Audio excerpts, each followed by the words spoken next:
Okay? They call it a belly bar for a reason. The belly bar sits on your belly. Don't do any exercising. This is a quilting muscle.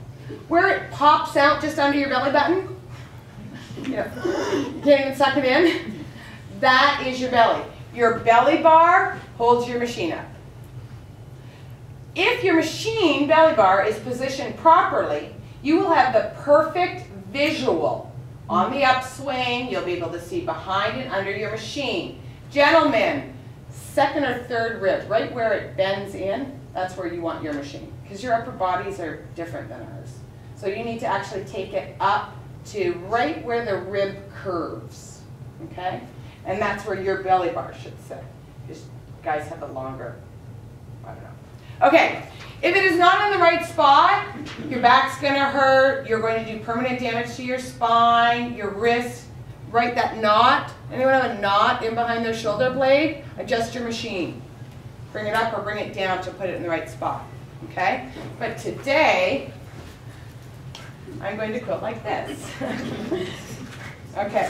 So what we're going to do is I'm basically going to, I don't quilt my borders with my edge-to-edge quilting because then it looks like a comforter.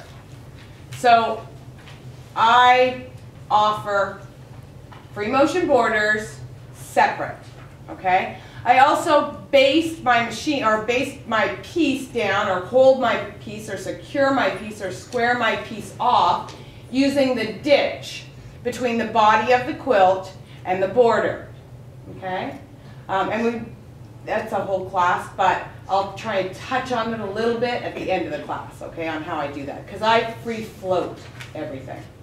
So the first thing I would do is I would go in and I would do all my measurements and I would make sure it was all square, and then I would ditch all the way up, all the way over, and all the way down on my edge-to-edge quilt, between my body of my quilt and my border, okay? Now my edge-to-edge quilting is going to be in here, and my free motion quilting is going to be in the border. So it still looks like a quilt even though it's edge-to-edge quilted. It's only $35 more to have the borders separated, and I talk them into it absolutely every single time. Because you don't want it to look like it came from Walmart. You spent a lot of time on this quilt. I understand edge-to-edge is the best route, it's going on a bed, but you don't want it to look store-bought. After all that hard work you did, you really want the borders separate. See how I do that? You guys are all doing this.